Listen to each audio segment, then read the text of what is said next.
जय हिंद दोस्तों। आज हम पढ़ेंगे उत्तोलक। उत्तोलक को इंग्लिश में क्या बोलते हैं? लीवर।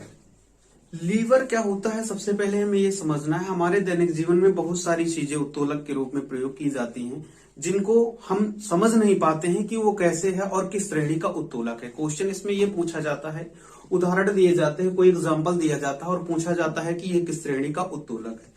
अगर सबसे पहले हम बात करें कि उत्तोलक की परिभाषा क्या होती है। उत्तोलक की परिभाषा क्या होती है? यह एक ऐसी सीधी या टेढ़ी छड़, मतलब हम चाहे सीधी छड़ लें या फिर टेढ़ी छड़ लें, ये छड़ जरूरी नहीं है।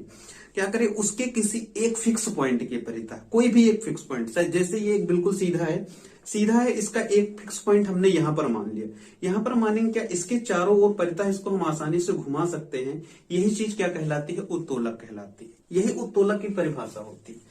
क्या कहने का मतलब, और इसका कोई दूसरा भी पॉइंट ले सकते हैं, यहां ले सकते हैं, और इसके हम चारों ओर परिता आसानी से इसको हम घुमा सकते हैं।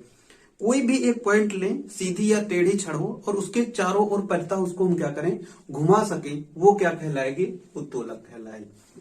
उदाहरण के रूप में क्या है? चिमटा है, सरौता है, तराजू है और कैंची है। ठीक है, ये सारे क्या है? उत्तोलक के उदाहरण है। क्वेश्चन यही पूछा जाता है कि चिमटा किस श्रेणी का उदाहरण है, सरौता किस श्रेणी का उदाहरण है, तराजू किस श्रेणी का उदाहरण है, कैंची किस श्रेणी का उदाहरण है उत्तोलक के। ठीक है, तो सबसे पहले मेन तीन चीजें होती हैं उत्तोलक में। आलंब होता है, भार होता है और आयास होता है। ठीक, आलंब को इंग्लिश में बोलते हैं फलक्रम, भार को बोलते हैं लोड और आयास को बोलते हैं इफर्ट। ठीक, कहने का मतलब है, अगर आपने ये तीनों पॉइंट समझ लिए कैसे होते हैं और कहां पर होते हैं, अगर आपको ये समझ में आ गया है तो आप आसानी से बता सकते हैं कि वो किस श्रेणी का उत्तोलक है। समझ में आई बात? तो हम समझते हैं सबसे पहले क्या होता है आलंब। आलंब की बात की जाए यानी फॉलक्रम। फॉलक्रम की परिभाषा डेफिनेशन क्या होती है? वह निश्चित बिंदु जिसके परिता उत्तोलक स्वतंत्र पूर्वक घूम सकता है। यानी जो फिक्स पॉइंट हमने किया है, जो भी पॉइंट हमने उसको फिक्स माना है, वो क्या कहलाएगा? आलंब कहलाएगा। एग्जाम्पल के लिए हम ये कैंची लेते हैं। कैंची को अगर हम बात करें तो ये इसका एक मिड पॉइंट होगा। ठीक है, इस मिड पॉइंट के परिता ये जो आपको दिख रहा है, ये पॉइंट है, इसके परिता हम क्या करते हैं, इस कैंची को आसानी से घुमा सकते हैं कि किसी भी साइड घुमाई जा सकती है। आपको दिखा दे चारों तरफ घुमा के इस कैंची को, ये देखिए चारों तरफ हमने घुमा दी है। तो यही चीज क्या कहलाएगी? यही एग्जाम्पल है, यही फिक्स पॉइंट है। ये जो बीच का मिड होता है, यही फिक्स पॉइंट होता है। इसी को हम क्या बोलते हैं? आलंब बोलते हैं। समझ में आई बात? फिर आगे क्या होता है? लोड, यानी कि भार क्या होता है? भार अब हम समझते हैं। भार की डिफिनेशन क्या होती है? उत्तोलक के द्वारा जितना भार उठाया जाता है। समझ में आई बात? उत्तोलक के द्वारा जितना भार उठाया जा सके वो क्या कहलाता है? लोड कहलाता है, यानी कि भार कहलाता है। अगर एग्जाम्पल के रूप में ले, ये कैंची हमने एग्जाम्पल ले रखी है, अगर इसमें हम भार कैसे उठाएंगे? जैसे हमें इससे कोई चीज काटनी है। अगर कोई चीज काटनी है तो हमें क्या करना होगा? वो हवा में तो कटेगी नहीं, उसको हमको क्या करना होगा? इसके बीच में फंसा के उठाना पड़ेगा। तो जब तक हम उठाएंगे नहीं, जैसे ये है एग्जाम्पल के रूप में, ये हमने फंसाई, अगर हमें सपोज इस मार्कर को कट करना है तो क्या करना होगा? इसको उठाना होगा। उठाने के बाद जितना हम कट करेंगे, ये जितना भार हमने उठा लिया है, यही क्या कहलाता है? हमारा भार कहलाता है। सपोज हम मार्कर की कटिंग कर रहे हैं तो मार्कर जितना हमने इसको उठा लिया है, यही हमारा क्या कहलाएगा? भार कहलाएगा। उसके बाद है आयास। आयास क्या होता है? इफर्ट। इसकी डिफिनेशन क्या होती है? उत्तोलक के उपयोग में लाने के लिए जितना बल लगाया जाता है। सपोज हमें क्या करना है? इसको कट करना है तो इसको कट करने के लिए हम जितना बल लगाएंगे, जितना भी हम फोर्स लगाएंगे, अप्लाई करेंगे, वही क्या कहलाएगा? हमारा आयास कहलाएगा। सपोज एक एग्जांपल लेते हैं, जैसे सपोज ये पन्नी है, आपको हम क्या कर रहे हैं? इसको पहले हमने उठाया, जब ये पन्नी ये फंसी हुई है यहाँ पर, ये उठाई गई है, यानी ये क्या हमारा है? लोड है, यानी भार है। अब हम क्या कर रहे हैं? इसको कट कर रहे हैं। ये हमने कट किया, तो कट करने में कुछ ना कुछ बल हमने लगाया ना, कुछ ना कुछ इफर्ट किया है, तो यही हमारा क्या होगा? यानी जो बल हमने यहां से लगाया है, यही हमारा क्या कहलाएगा? आयास कहलाएगा। उसके बाद क्या होता है? जैसे इस कैंची की ये फिक्स पॉइंट है, मिड का ये फिक्स पॉइंट है, इसको हम क्या बोलते हैं? आलंब बोलते हैं। जैसे हम यहाँ पे रख देते हैं तो ये क्या हो जाएगा? आयास हो जाएगा, आलंब हो जाएगा। आलंब के इस साइड हमारा क्या होगा? इस साइड क्या होगा? इस साइड हमारा क्या होगा? आयास होगा, यानी जिस पर हमने बल लगाया, इसके द्वारा हमने बल लगाया, तो ये हमारा क्या कहलाएगा? आयास कहलाएगा। फिर इधर हमने क्या किया था? भार रखा था, तो ये हमारा क्या कहलाएगा? भार।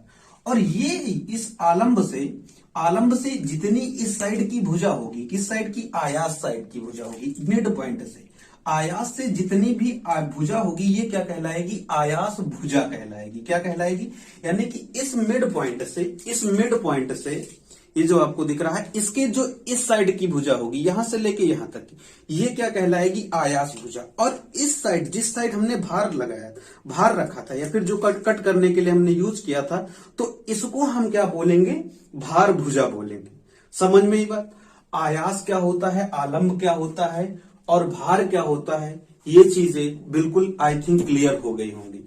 इससे आसानी से इसको नहीं समझाया जा सकता है। आपको अगर ये समझ में आया है तो चलिए हम आगे देखते हैं। ठीक है, यहां तक हमारा ये पूरा कंप्लीट हो गया है।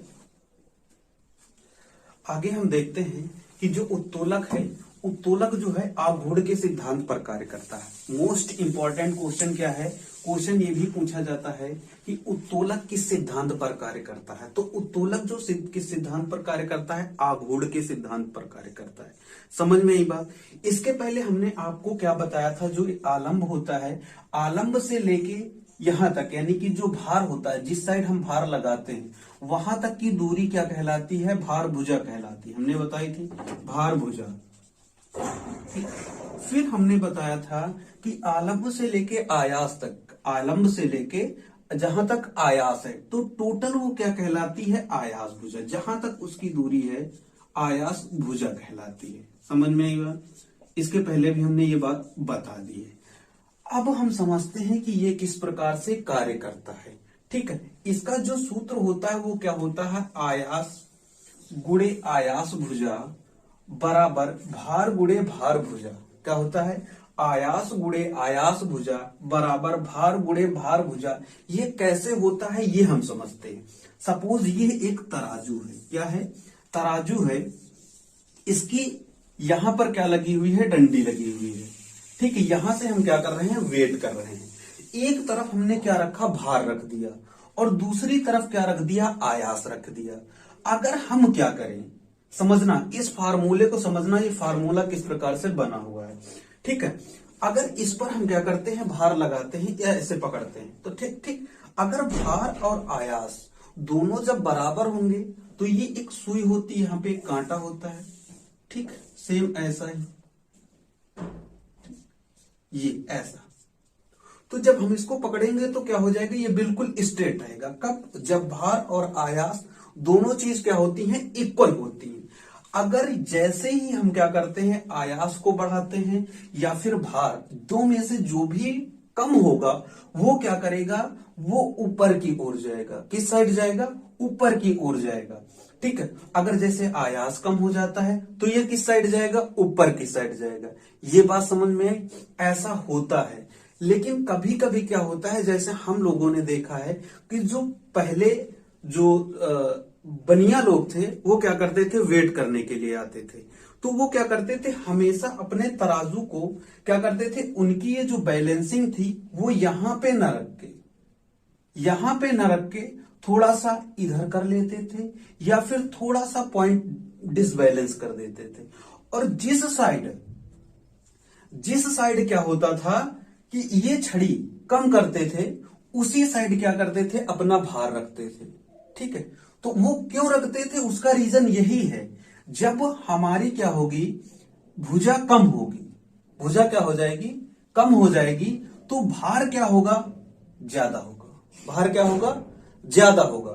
अगर भुजा क्या होती है, ज्यादा हो जाती, सपोज इधर से इधर आ गई, अगर यहां पर हम कोई वेट रखेंगे तो ये जो वेट करेगा ये अपने आप से कम का भार देगा। समझ में ही बात। तो इसी तरीके से क्या करते थे वो लोग, पूरा काम करते थे। और अब हम समझते हैं क्या होता है, और अच्छे से समझते हैं थोड़ा सा। आयास, अगर ये आयास समझ लीजिए कितना है, 10 केजी का है। कितना है, टोटल 10 केजी है। और ये भुजा हमारी कितनी है, 5 केजी। ठीक, और क्या करते हैं, यहां पर भी ये हमारा अभी 10 केजी है और ये क्या होगा, 5 केजी। ठीक, कोई दिक्कत यहां तक। अब हमें क्या करना है, अगर हम दोनों का गुणनफल निकाले तो 5 इंटू 10 कितना हो जाएगा, 50, यानी कि 50 हो जाएगा। और इधर का भी करेंगे तो क्या हो जाएगा, ये भी 50 हो जाएगा। कोई दिक्कत यहां तक, आई थिंक कोई दिक्कत नहीं होगी। फिर थोड़ा सा आगे हम समझते हैं। अब हम क्या करें, भार बढ़ाएं या फिर भुजा बढ़ाएं, दो में से एक चीज बढ़ाएंगे, और जो चीज बढ़ाएंगे दूसरी चीज हमें क्या होगी, कम करनी होगी। ये चीज हमेशा याद रखना। अगर भार बढ़ेगा तो भुजा क्या हो जाएगी, कम हो जाएगी। भुजा बढ़ेगी तो क्या हो जाएगी, भार क्या हो जाएगी, कम हो जाएगी। इसी सिद्धांत पर कार्य करता है। यही हमारा क्या होता है, आघूर्ण का सिद्धांत होता है। समझ में आई बात? कोई दिक्कत है यहां तक? आई थिंक कोई दिक्कत नहीं। चलिए आगे चलते हैं। ठीक, क्लियर? अब हम आगे समझते हैं यांत्रिक लाभ क्या होता है। यांत्रिक लाभ की जो डेफिनेशन होती है, भार तथा आयास के अनुपात को यांत्रिक लाभ कहते हैं। जो उत्तोलक होता है उसमें भी लाभ होता है, उस लाभ को क्या बोलते हैं, यांत्रिक लाभ बोलते हैं। आपको पता है कि किसी भी मशीन के द्वारा जो लाभ हमको मिलता है वही क्या कहलाता है, यांत्रिक लाभ कहलाता है। ठीक है, यांत्रिक कहने का मतलब ये होता है कि किसी न किसी प्रकार से वो मशीन का वर्क करेगी। तो कैंची है एक प्रकार की मशीन है, तराजू है एक प्रकार की मशीन है। ठीक है, और जितने भी सारे एग्जाम्पल्स हैं, प्लास है, हैंड पंप है, साइकिल का ब्रेक है, सारे के सारे क्या है, एक प्रकार के मशीन है। ठीक है, तो यांत्रिक लाभ इसी वजह से कहा गया है कि उत्तोलक का यांत्रिक लाभ। ठीक, तो उत्तोलक का यांत्रिक लाभ किसके बराबर होता है, भार बटे आयास, यानी कि भार और आयास दोनों के अनुपात को क्या कहते हैं, यांत्रिक लाभ कहते हैं। अगर सपोज दिया हो कि भार हमारा 10 न्यूटन का है और आयास भी एक प्रकार का बल ही होता है, अगर बता दिया जाए 5 न्यूटन है, तो यांत्रिक लाभ हमारा कितना हो जाएगा, 2 हो जाएगा। समझ में आई बात? अगर आपको भार दे दिया जाए और आयास दे दिया जाए, आपसे यांत्रिक लाभ पूछा जाए, तो आप आसानी से बता सकते हैं। फिर आगे बात आती है कि उत्तोलक कितने प्रकार के होते हैं। उत्तोलक को 3 श्रेणियों में बांटा गया है। प्रथम श्रेणी का उत्तोलक, द्वितीय श्रेणी का उत्तोलक और तृतीय श्रेणी का उत्तोलक। समझ में आई बात? उत्तोलक को टोटल 3 भाग श्रेणियों में बांटा गया है। कौन सा? प्रथम श्रेणी का, द्वितीय श्रेणी का और तृतीय श्रेणी का उत्तोलक। हम समझते हैं इनको डिवाइड क्यों किया गया है और किस तरीके से किया गया है। प्रथम श्रेणी वाले को प्रथम श्रेणी में क्यों रखा गया है, उसके एग्जाम्पल्स क्या है जो लिखे हुए हैं। द्वितीय श्रेणी को द्वितीय श्रेणी में क्यों रखा गया है, इसके एग्जाम्पल्स क्या है, ये भी आपको बताएंगे। तृतीय श्रेणी को तृतीय श्रेणी में क्यों रखा गया है और इसके एग्जाम्पल्स क्या है, ये हम आपको बताएंगे। अगर बात की जाए प्रथम श्रेणी की, तो प्रथम श्रेणी में क्या होता है, जो आलंब होता है वो मिड में होता है, बीच में होता है। जैसे हमने अभी जस्ट बताया है, एक तराजू या फिर कैंची का एग्जांपल लिए थे, तो कैंची इसमें उदाहरण में भी है। ये जो कैंची है आपको ये दिख रहा होगा कि ये जो मिड का पॉइंट है, ठीक है, इस मिड के पॉइंट के ये क्या है हमारा, यही हमारा क्या कहलाता है, आलंब कहलाता है। तो आलंब के एक साइड क्या है, ये है आयास, इस साइड का प्लास्टिक जिधर दिख रही है, और इस साइड का ये क्या कहलाएगा, भार। तो जो आलंब होगा सदैव, आलंब जो होगा ये हमेशा क्या होगा, आयास और भार के दोनों के बीच में होगा। इस कंडीशन में सारे के सारे जो एग्जांपल्स दिए हैं सब में आपको यही देखने को मिलेगा कि जो हमारा आलंब है वो आयास और भार के बीच में है। चलिए हम समझते हैं एग्जाम्पल के रूप में। तराजू लेते हैं। तराजू कैसा बना हुआ होता है, आपको पता है, तराजू ऐसा ही बना हुआ होता है, ठीक है। तो ये क्या कहलाता है हमारा, यही कहलाता है आलंब। और एक साइड क्या होता है, भार होता है, एक साइड क्या होता है, आयास। और ये भुजा अगर भार है तो भार भुजा, आयास है तो आयास भुजा कहलाएगी। समझ में आई बात? अगला है प्लास। प्लास आपने देखा होगा सेम कैंची के ही साइज का होता है। उसमें भी क्या होता है, एक साइड नट कसने के लिए या फिर कोई वायर वगैरह में यूज किया जाता है, तो उसमें यूज किया जाता है। तो उसका शेप लगभग सेम ऐसे ही होता है। उसमें भी बीच में होता है, मिड में होता है, क्या आलंब होता है। एक साइड से हम क्या करते हैं, उसको ऊपर नीचे यानी बल फोर्स लगाते हैं, और दूसरी साइड से क्या करते हैं, उस पर हम भार लगाते हैं, यानी कि कसते हैं, नट को कसते हैं या फिर वायर को क्या करते हैं, फोल्ड करते हैं, मोड़ते हैं, तो वो क्या हो जाएगा, हमारा भार हो जाएगा। अगला क्या है, हैंड पंप है। अब आपको समझ में ये नहीं आ रहा होगा कि हैंड पंप कैसे प्रथम श्रेणी का उत्तोलक है, इसमें आलंब कहां पे है और इसमें आयास कहां है और भार कहां है। आपको पता होगा कि जो हैंड पंप होता है उसका जो हत्था होता है, हैंड पंप कैसे बना हुआ होता है, ऐसा ही तो बना हुआ होता है। आप ये हत्था बाहर निकला होता है, आपको पता होना चाहिए कि उसमें अंदर से जो हत्था होता है यहां से कनेक्ट होता है। फिर नीचे की ओर क्या होता है, इसमें एक पाइप गई होती है। जैसे हम क्या करते हैं, यहां से फोर्स लगाते हैं, यानी आलंब लगाते हैं, ऊपर नीचे करते हैं, तो यहाँ पे नीचे की ओर क्या करता है, ये भार लगता है, तो यही ऊपर नीचे होके क्या करता है, पानी निकालता है। तो लेकिन ये फिक्स पॉइंट कहाँ पे होता है, यहीं पर तो फिक्स पॉइंट होता है, तो यही हमारा क्या होगा, आलंब होगा। आलंब मिड में है, एक साइड क्या है, आयास है, और एक साइड क्या है, भार है। समझ में ही बात। अगला हम समझते हैं क्या है कि साइकिल का ब्रेक। अब साइकिल का ब्रेक आपके समझ में ये भी नहीं आ रहा होगा कि साइकिल का ब्रेक किस प्रकार से, इसमें आलंब बीच में कैसे होगा, भार और आयास कैसे होगा। ठीक है, समझते हैं थोड़ा सा। जो साइकिल का ब्रेक होता है, ये हमारी साइकिल की हैंडल है। ठीक, ये हमारी हैंडल होती है साइकिल की, तो ये यहाँ पे ब्रेक होता है और इसका कनेक्शन यहां से होता है। ठीक, फिर यहां से ये जो ब्रेक होती है आगे, या फिर आगे पहिए में, या फिर पीछे वाली पहिया में नीचे क्या होती है, ब्रेकें लगी होती है, ब्रेक शू जिनको बोलते हैं, ब्रेक शू लगी होती है। ठीक, जैसे ही हम क्या करते हैं, ब्रेक यूज करते हैं, जैसे हम ब्रेक दबाते हैं, ब्रेक दबाने का मतलब है कि हमने क्या किया, आयास लगाया। ठीक, जैसे ही हमने क्या किया, आयास लगाया, यूज किया आयास, तो वैसे ही ये क्या कहलाएगा, हमारा आलंब होगा, फिक्स पॉइंट है, इसके चारों ओर वर्क करेगा। ये जो हमारी ये जो भार की जो होगी, ये क्या करेगी, जाके सीधे ब्रेक शू किसमें चिपक जाएंगे, तो यानी क्या हुआ, भार लग गया। जैसे ही भार लगेगा क्या हो जाएगा, पूरी तरीके से साइकिल आपकी रुक जाएगी। तो समझ में आलंब कहां पे हुआ, इसका आयास कहां पे हुआ और भार कहां पे हुआ, समझ में आई बात।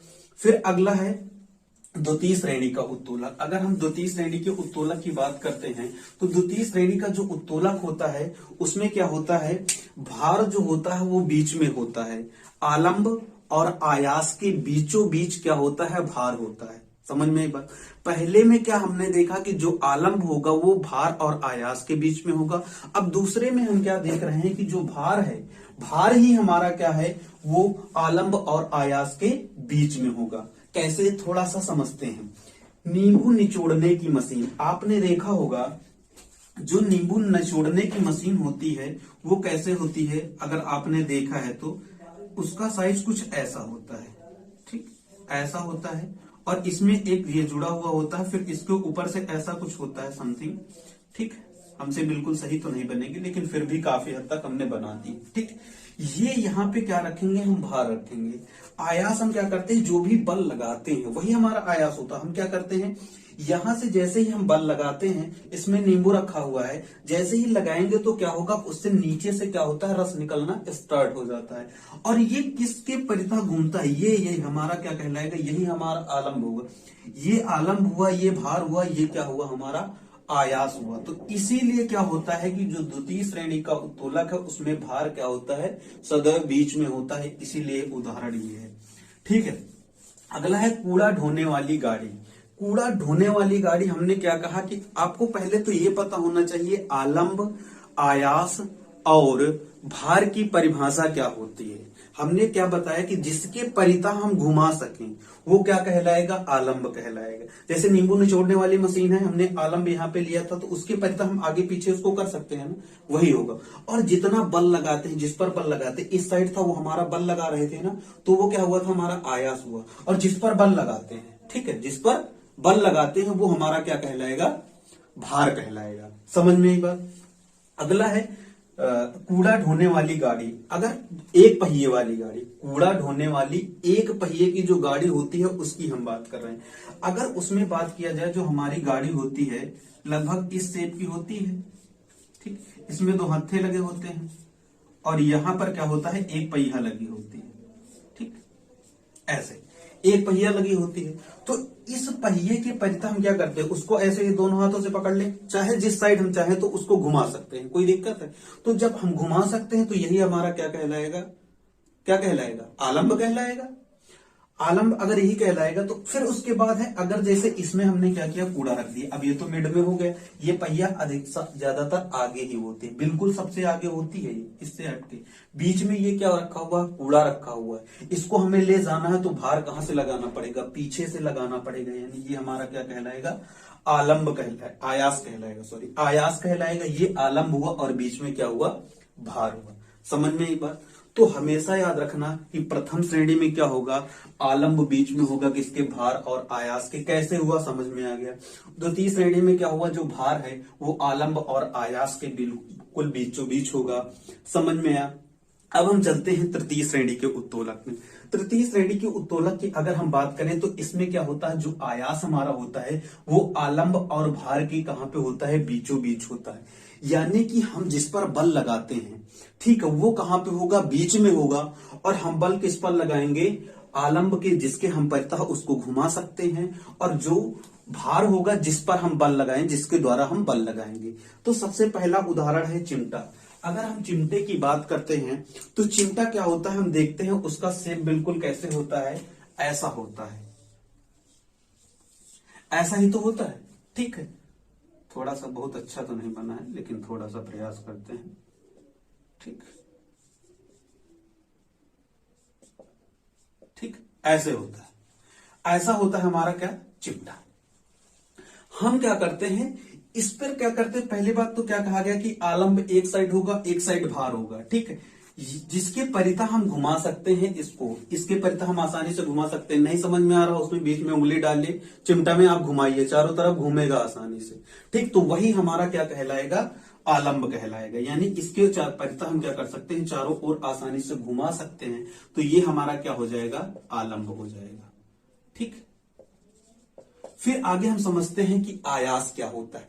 अब हमको ये बताइए कि चिमटा में आप यहां से बल लगाते हैं, यहां से बल लगाते हैं, नहीं, बीचों बीच में आप बल लगाते हैं। कहां पे बल लगाते हैं, चिमटा आप पकड़ के देखिएगा, ना आप इस साइड बल लगाएंगे ना आगे की साइड बल लगाएंगे, बीचों बीच बल लगाएंगे।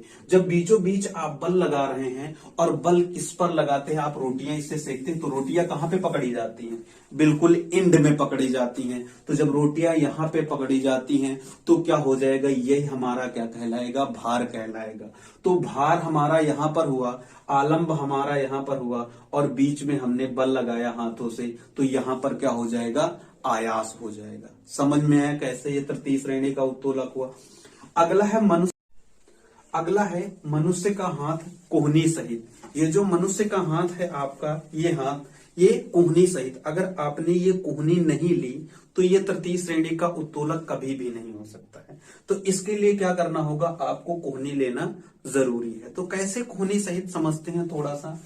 कह रहे हैं कि जो आयास होता है वो आलंब और भार के बीच में होता है। तो आलंब आपको पता है, जिसके परितः हम क्या कर सकते हैं, उत्तोलक को स्वतंत्रता पूर्वक घुमा सकते हैं। जैसे ये हमारा हाथ है, हाथ क्या कर सकते हैं, इस कोहनी के परितः हम आगे पीछे कर सकते हैं कि नहीं कर सकते हैं, घुमा सकते हैं, कोई दिक्कत।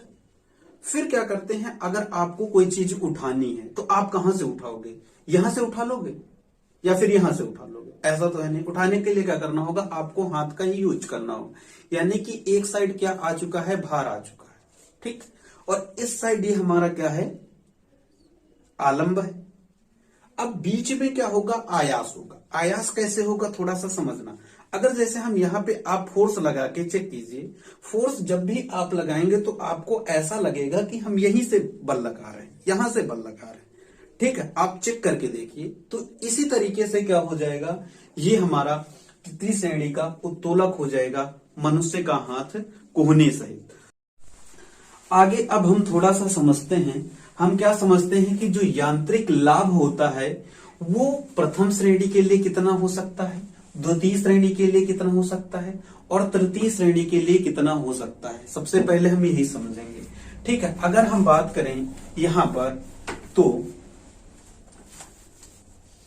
यांत्रिक लाभ हम समझते हैं प्रथम श्रेणी के लिए, द्वितीय श्रेणी के लिए और तृतीय श्रेणी के लिए। आपको पता है, क्या पता है कि जो यांत्रिक लाभ होता है वो भार और आयास के क्या होता है, अनुपात होता है, ठीक। अगर आप यहां पे समझे प्रथम श्रेणी के लिए, अगर ये तराजू है, इसको समझते हैं थोड़ा सा तराजू से, ठीक। तो क्या होगा, कभी भार ज्यादा, अगर जैसे मान लिया हमने 1 न्यूटन का बल लगाया, 1 न्यूटन 1 किलोग्राम का भार रखा, mg लगेगा नीचे तो भार हो जाएगा वो हमारा। यहां पर हमने क्या किया, भार लगाया इसको उठाने के लिए, और ये बीच में क्या हो जाएगा, आलंब हो जाएगा पूरी तरीके से, ठीक है। यानी इस तरफ आपने भार को रखा, उठाने के लिए बल कैसे लगाया जा सकता है, इस पर दाब लगाइए या फिर कोई बांट रखिए, वेट करिए, कुछ भी रखिए, तो वो ही आयास हमारा होगा, ठीक है। और इसको उठाने में जो कार्य किया जाता है वही जब वो उठेगा ना ऊपर तो वही कार्य करना पड़ रहा है, ठीक है। तो इसका आप कभी भी ज्यादा भी हो सकता है, एक से ज्यादा भी हो सकता है, एक से ज्यादा,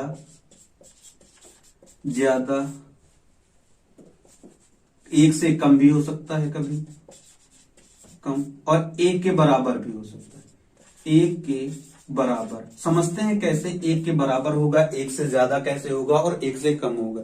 क्या जरूरी है कि हमेशा हमारा भार एक फिक्स वेट हो? कभी हो सकता है ये कम हो, कभी हो सकता है ये कम हो। आप वजन कीजिए, गेहूं का वजन कीजिए, एक तरफ बांट रखिए, एक तरफ गेहूं रखिए, क्या जरूरी है कि वो एकदम हमेशा बराबर ही रहेंगे? कभी ज्यादा हो सकता है, कभी कम हो सकता है, ठीक है। तो अगर जो भार ज्यादा है, आयास कम है, कभी भार ज्यादा है, आपने बल उसको उठाने में कम लगा दिया, तो वो क्या हो जाएगा? एक से ज्यादा हो जाएगा। फिर क्या है, एक से कम, आपका आयास ज्यादा लग गया, भार कम हुआ, तब क्या होगा? कभी कभी क्या होता है, बल को उठाने में ज्यादा कार्य करना पड़ता है, ज्यादा बल लगाना पड़ता है, और भार क्या रहता है? कम रहता है। तो उस कंडीशन में क्या हो जाएगा? ये एक से कम हो जाएगा। और कभी कभी आपको पता है कि तराजू आप फिक्स पॉइंट पे रखिए तो वो हमेशा बराबर रहेगा। तो जब दोनों का बराबर है तो भार भी बराबर, आयास भी बराबर, तो क्या होगा? एक के हमेशा बराबर होगा। और दूसरा क्या है, द्वितीय श्रेणी में क्या होता है? सदैव एक से अधिक होता है। क्या होता है? जो यांत्रिक लाभ इसका होगा, ये यांत्रिक लाभ है, यांत्रिक लाभ क्या होगा? एक से अधिक होगा। एक से अधिक कैसे होगा, थोड़ा सा हम समझते हैं। अगर हम एग्जाम्पल की बात करें, द्वितीय श्रेणी के जो एग्जाम्पल्स होते हैं उनमें हम क्या लेते हैं? नींबू निचोड़ने की मशीन लेते हैं, ठीक है। नींबू निचोड़ने की मशीन लेंगे, आपको पता होना चाहिए कि उसमें जो भार होता है वो कहाँ पे होता है? मिड में होता है, नहीं बीच में होता है। एक साइड क्या होता है? आयास होता है, और दूसरी साइड क्या होता है? आलंब होता है, ठीक। आपको पता है आलंब से यांत्रिक लाभ का कोई संबंध नहीं है, सिर्फ किससे है? भार और आयास से संबंध। आप क्या करेंगे, जो नींबू निचोड़ने की मशीन है उसमें बीच में नींबू रखेंगे, फिर आप क्या करेंगे? आयास लगाएंगे, ठीक है। आयास जब आप लगाएंगे तो क्या होगा? वो इसीलिए मशीन को क्या किया जाता है कि थोड़ी सी बड़ी बनाई जाती है मशीन। ये डंडी जो होती है ये सदैव बड़ी होती है, ये इसी वजह से बड़ी होती है जिससे क्या हो कि इस पर हम क्या कर सकें? बल अधिक लगा सकें, बल अधिक लगा सकें, और कम बल में भार अधिक दबा सकें, ठीक है। यहां पे नींबू आप रखिए, कम भार लगाना पड़ेगा, भार कम लगे, वेट कम लगेगा आपका, तो ये क्या हो जाएगा? ये जो भार है ये आसानी से नींबू क्या होता है? पचक जाता है, आपको ज्यादा बल लगाने की जरूरत नहीं है। तो इसीलिए क्या होता है? सदैव एक से अधिक होता है। फिर अगर हम तृतीय श्रेणी की बात करें तो इसमें क्या होता है? एक से सदैव कम होता है। एक से सदैव कम कैसे होता है, हम थोड़ा सा ये समझते हैं। इसका हमने एग्जाम्पल क्या लिया था? चिमटा लिया था। पहला एग्जाम्पल क्या लिया था? चिमटा लिया था। जब चिमटा में क्या करते हैं कि हम क्या करते हैं, इसमें जो आपने देखा होगा कि जो है क्या करते हैं कि उसमें हम बल ज्यादा लगाते हैं, बल लगाते ज्यादा हैं, और रोटी छोटी सी होती है, ठीक है। उसको उठाने में हमको काफी बल, कभी कभी क्या होता है रोटी खिसक जाती है। तो इसका रीजन क्या है कि आपने जो बल लगाया है वो कम लगाया है।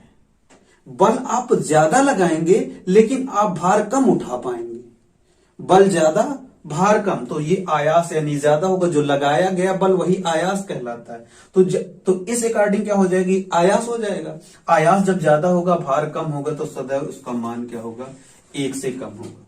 समझ में आया? यही होता है हमारा यांत्रिक लाभ। तो इस प्रकार से हमारा यह उत्तोलक का पूरा वीडियो कंप्लीट हुआ। अगर यह वीडियो आपको अच्छा लगा हो तो ज्यादा से ज्यादा शेयर करें, लाइक करें और कमेंट करना ना भूलें। धन्यवाद।